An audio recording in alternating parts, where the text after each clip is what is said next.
20 years of memories, 3 bedrooms full of stuff, and grown children who have moved on to start their own lives. Your house holds the remnants of countless birthday parties, school projects, and teenage dreams. But now it's time to ask, are you preserving memories or just collecting dust? In this video, I'll show you how to declutter your empty nest from the storage unit of your past into a space that honors your memories while making room for the chapter that you're moving into. So here we go. If you're new to my channel, welcome. My name is Carrie Stone, and this is Carry On, where we talk all things money, movement, and mindset. And today we're talking mindset because letting go of our treasures and memories from our kids can feel tragic. But the decluttering of our empty nest can free us up to new possibilities and remind us that there is still so much more to do in life. In June of 2018, my firstborn child moved out. He swiftly left our nest just weeks after graduation with no warning and no time to prepare my mother's heart. And actually, at the time, I was in Delaware taking care of my dying mother. And if I'm honest, my son moving out at that time was excruciating. In 2021, we took our baby, our daughter, away to college, but she was still really dependent on us. So even though she was gone for a lot of the year, she was still home on vacations and holidays and summer break. And so we still had a lot of time with her. And so it was more of a slow release empty nesting with her until May of 2024, when she married the love of her life. Now, the great thing was they lived with us for the summer. So we had the opportunity to get to know our new son-in-law and to spend some more time with our daughter, who is now a married woman. But then they went back to school and Thanksgiving came. And for the first time, we had no kids on Thanksgiving. And that was just a whole new feeling. And then Christmas came. And my trip that usually I get 3.5 weeks, I got 9 days. And at the end of it, it was suddenly like my eyes were open to the fact that we are now truly an empty nest. So I can sit here in my house with all the paper and pictures and toys and memories and everything that was left behind. And I can dwell on what was. Or I can take this time of deep cleaning and decluttering that I'm already in, and I can declutter my nest and then fluff it up a bit and prepare it for my husband and for me and for the next phase of our lives together. So that's what I've chosen, and I hope you will too. So today I'm going to share with you the 23 things I have found to declutter from my home to complete the emptying of my nest, and to make our home a place that is more comfortable and much less cluttered. Now, I did the whole take over the kids' room thing. When my son left home, my daughter and I decided, oh, his room would be a perfect place to create a workout room. And so we did, and it is still my workout room. When my daughter got married and would no longer be using the twin-size bed in her very small room, I decided to take her room over and make it my YouTube studio. And even though making a workout room out of her brother's room was her idea, she found this quite offensive that I took over her room. And actually, I will link a song right here that she wrote about her room that will give you some insight into how she viewed it. And if you feel so inclined, would you mind subscribing to her channel? Because she's an aspiring singer and songwriter, and she sure could use the support. And her mom could use your support too. So if you wouldn't mind hitting that like and that subscribe button, that would mean the world to me. Thanks so much. But after taking over their rooms and using them to improve my life and to not just make them shrines of my kids' existence, I've realized that there is still just stuff all over the house. And I guess because my daughter hadn't truly left yet, I didn't feel like I could declutter a lot of the things. But now that she is pretty much gone and I don't even know when she'll be home again, I thought it was time. It's time to declutter some of these things. So grab a cup of coffee and let's go through and see what we can declutter. Starting with the fork. Now, the fork isn't just a fork. This fork symbolizes all of those one-off things. You know, the things your kids found on hiking trips or they found out down at the park or whatever, and then they end up back at your house. I don't know where this fork came from, but it annoys me. And every time I reach into the drawer for a fork, this fork always comes up and I don't like it. And it's not a nice fork. It's not a good weight. I don't like it. And I'm like, why is that there? And it's there because for some reason it was important to my kids, but it's done. Next, the bowls. And Libby, when you watch this video, I'm so sorry, but plastic isn't good for you either. So I'm not saving this for you. But it was about the year 2007. My daughter saw an ad for a Martha Stewart baking kit.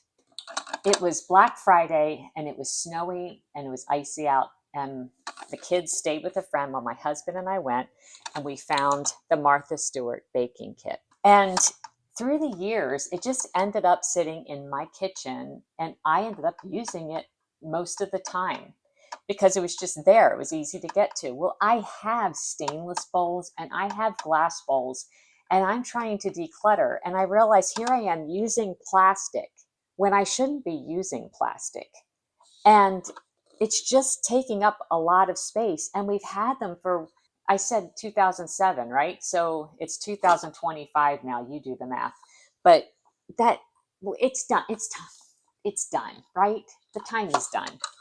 Get rid of the bowls. And those bowls could be anything to you. But that thing, you've had it since 2007, 2008, whatever. Just let it go. If you need to, take a picture to remember it, whatever, just let it go. Next, the cups. 20 plastic cups I found in my cabinet today. I don't even like drinking out of plastic. My husband does not like drinking out of plastic. I think I always kept plastic cups when they were younger, so when they had friends over, they wouldn't break my glassware. But seriously, 20 plastic cups. 20. Why? I don't know. But they are now in the box. The aprons. My mom, bless her heart, she would send like mother-daughter matching aprons and things like that to my daughter and to me. And that's so sweet and so kind. But my daughter and I both are really horrible about using aprons.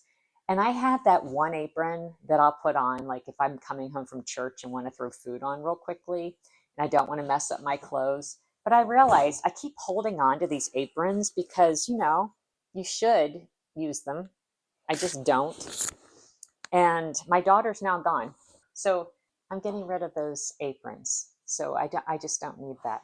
Now, I don't have the mugs in here, but the mugs. So I may or may not have a small, minor, little addiction to mugs, kind of. And maybe my daughter has gotten that little addiction too.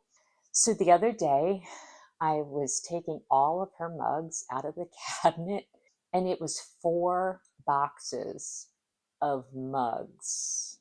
4 boxes. And the thing is I know down in California, she has a lot more mugs down there too. So yeah, the mugs, you can get rid of those. So they're holiday mugs or whatever. Ask if they want them. If they do, pack them up and send them their mugs. But you don't need them taking up space in your cabinet. Can we talk about the games? I have like 3 shelves of games in my guest room closet that nobody plays anymore. So we were a homeschool family until the high school years. This was our favorite. We would play this so much. So I always had a game sitting out on the table, and at lunchtime we would play something. But Sorry was one of our favorites. Sorry was how I taught my daughter to be a good loser. And she struggled with that. But she learned over Sorry. But in truth, this game has been beaten to death. Like, it is so warped and it is so worn down because we loved it so much. And it's just time to say goodbye to these games that we're not going to play anymore. And when I have grandkids, I will get a nice, fresh Sorry game to play with them. Okay, so I didn't bring all the clothes down here because they're in big bags upstairs. But the clothes. When my son left, it took me a long time. It was like a slow process of going through his clothes. And one day he comes to visit, and I just realized he is a giant. And he is a stacked big guy now. And all the clothes that I still had here were for his scrawny little body when he was younger. And I was like, what are we saving these for? So I slowly got rid of a lot of his clothes. But my daughter, because she continued to come home regularly, I wasn't going through her clothes. And so now all of a sudden I'm going through them and going, okay, she had this since 8th grade. She doesn't need this anymore. This is ripped. This is torn. I never liked her in this anyway. And I'm just going through all of it because I'm not going to move it across the country for her. So I figure if a piece of clothing was that important, she would have taken it with her, right? That's what you think. Liv, if I'm wrong about that, let me know before I get rid of your clothes. We have to talk about all of the books. Now, I know this is a really, really young book, but I have so many. As I said, we homeschooled, so I have so many books. But I realized a lot of them I was holding on to because, what if somebody came over and they had a little kid and I needed a book? Or, well, when I have grandchildren, yada, yada, yada. I'm not moving all these books across country with me. So I'm just, the books need to go. And I'll save the ones that were from my childhood and my husband's childhood that will be special to share with our grandkids. But otherwise, the books need to go. The party box.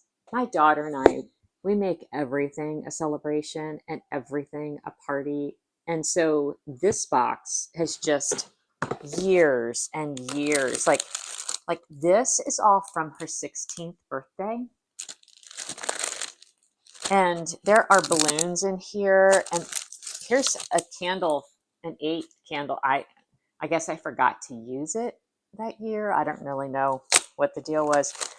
But I have happy birthday banners and crepe paper. And there's even like Easter egg dyeing stuff in here. But it's time. It's just time to say goodbye to the things from the past. And if I need party stuff, I'll go to the dollar store, right? Okay, the next one I couldn't bring down either, but the twin beds and all the accessories that go with them. As I said, my son's a giant, and now my daughter's married. My son came home at Christmas and had to sleep in the twin bed upstairs, and he did not sleep well, and he was really uncomfortable, and he should have been. I mean, he's a giant sleeping on a twin bed. And I just decided, once we have grandkids, they can sleep on any type of bed, right? But large adults and couples cannot sleep on a twin bed. So I'm just ditching the twin beds and going to doubles or queens. And that way, people will be more comfortable when they come here to stay. Next, school supplies. Oh my goodness. Because you know what? The lie we tell ourselves, right? We keep all the school supplies because we think, well, we still use office supplies, right? So we'll use them. It's not happening. Now, I will say, I did a business training the other day and I needed a folder, and I went into the school box and I got a folder for that.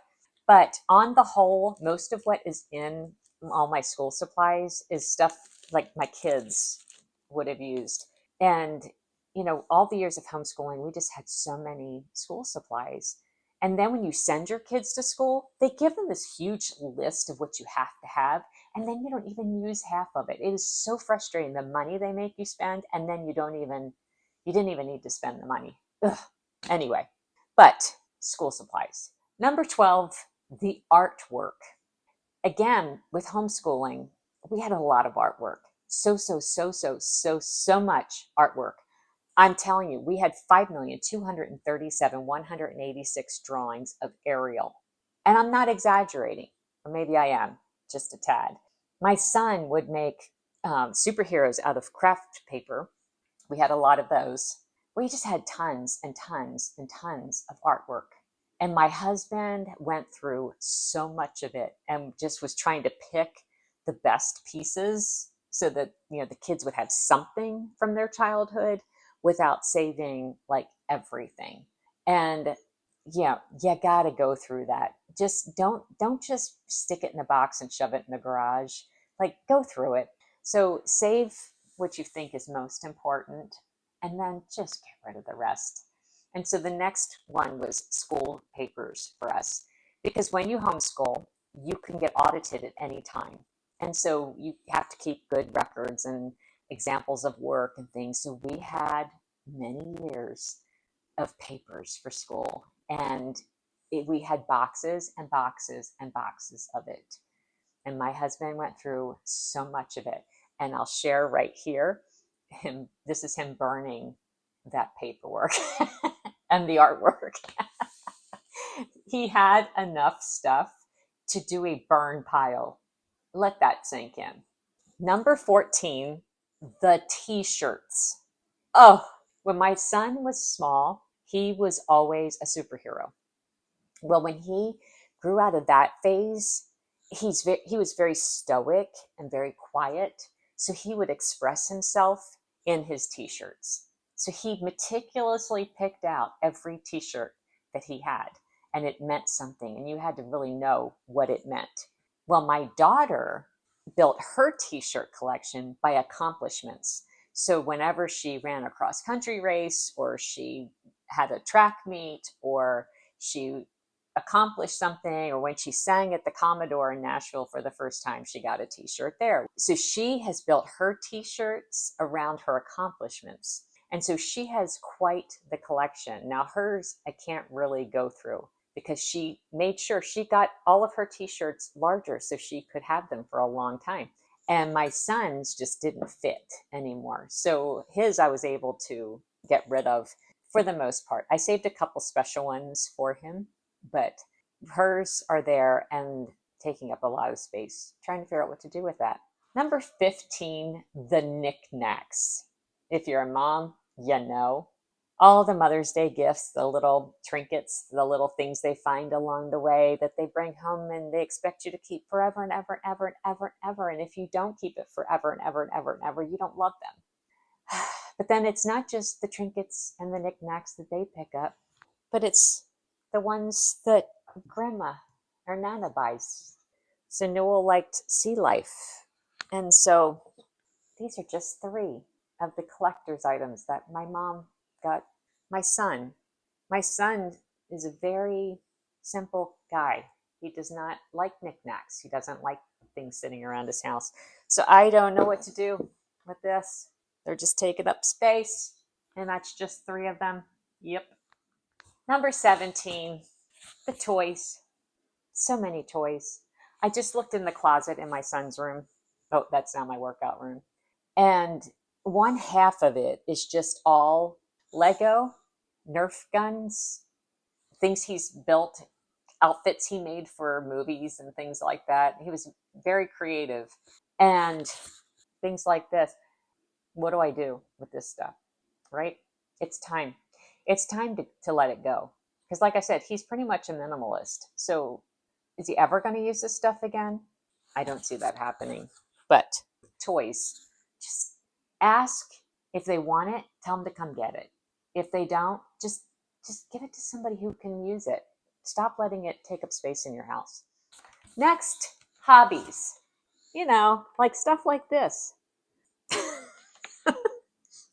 Stuff like this and stuff like, my son was a movie maker. So I have like movie making stuff like everywhere. And he also was really into bow and arrow, like shooting, that kind of thing. So I've got bow and arrows. I have so many hobby things. It is insane. But just like this, I'm just no. If somebody can do this, like this paint will dry up before my daughter ever sees this thing again. So just somebody will do it. You just need to get rid of it. Oh, this was on the toy list. So much of this. Now, I know most of the stuffed animals, my daughter would actually consider it probably child abuse if I got rid of her stuffed animals.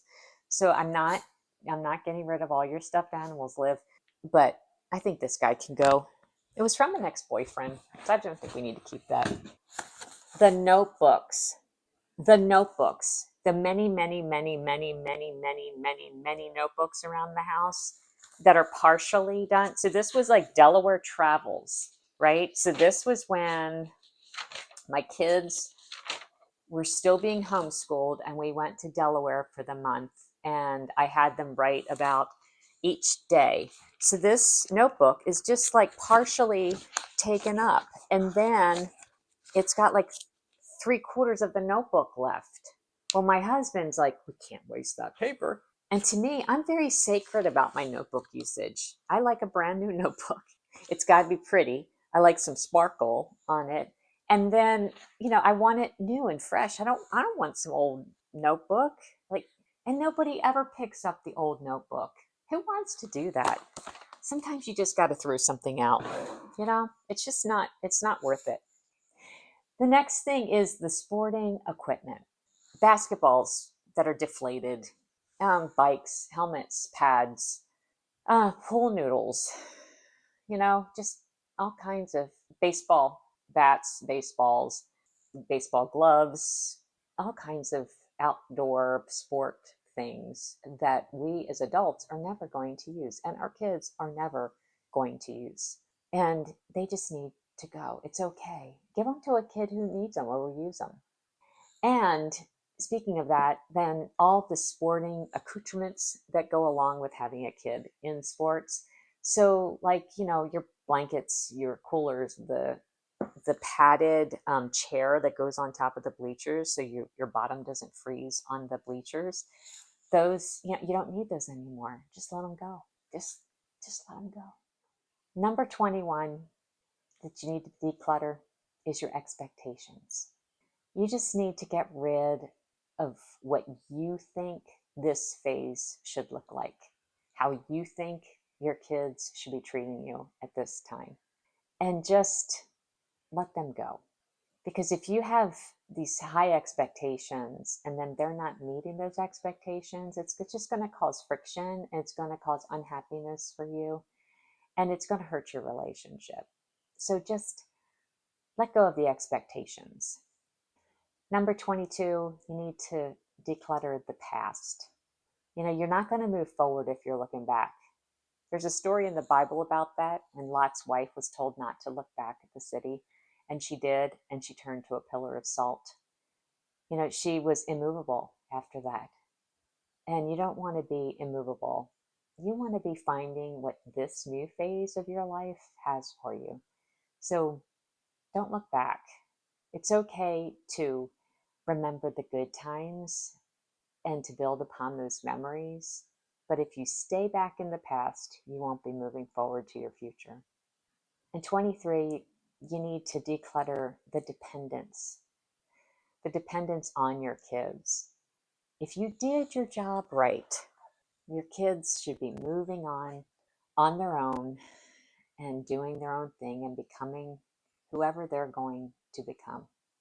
And we've got to let them fail, let them fall, let them rise back up again, and just make sure they know that we love them, that we're here for them, and we're cheering them on. But we can't let them be dependent on us anymore because that's not healthy. So declutter that dependence. Let them just become awesome while you are also becoming awesome in your new phase of life. So when you're decluttering, it's important to know what to keep. So you want to keep the memories. Just because you're getting rid of stuff doesn't mean you're getting rid of the memories. Take a picture of things that are important to you. Call your kids and share a story. Ask them what they remember about a particular thing that you're thinking about.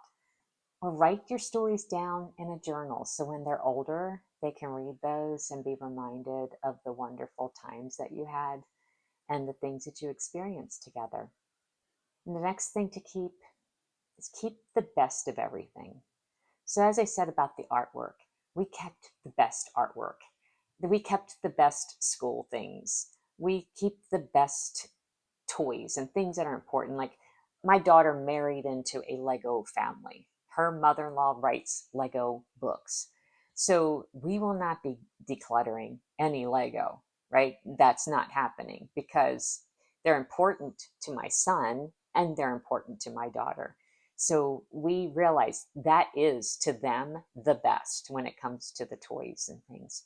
So keep what's best and get rid of the rest. And one thing I have seen people do, like with t-shirts and things like that, is they'll make quilts out of special t-shirts, like championship t-shirts and things. So you can think about something like that as a way to keep the very best of what you have. And then keep the relationship. It's all about the people, not the things. It's about your people. So getting rid of their things doesn't mean you don't love them. It doesn't mean that that time wasn't important. It just means that you have what is most important, and that's them. Recently, with the California fires, we've learned this lesson again. Houses have burnt to the ground, all of their belongings just gone. But you hear person after person coming on the news saying, those are just things. My family is safe. It's the people that hold the true value.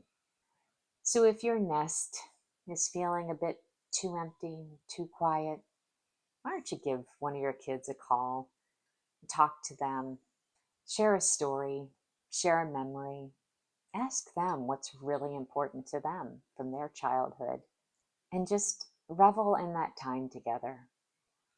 Tell them you're proud of them. Let them know that they made your life better. And then watch this video right here about how I reinvented my life after the age of 50 so that you can too. And until next time, carry on.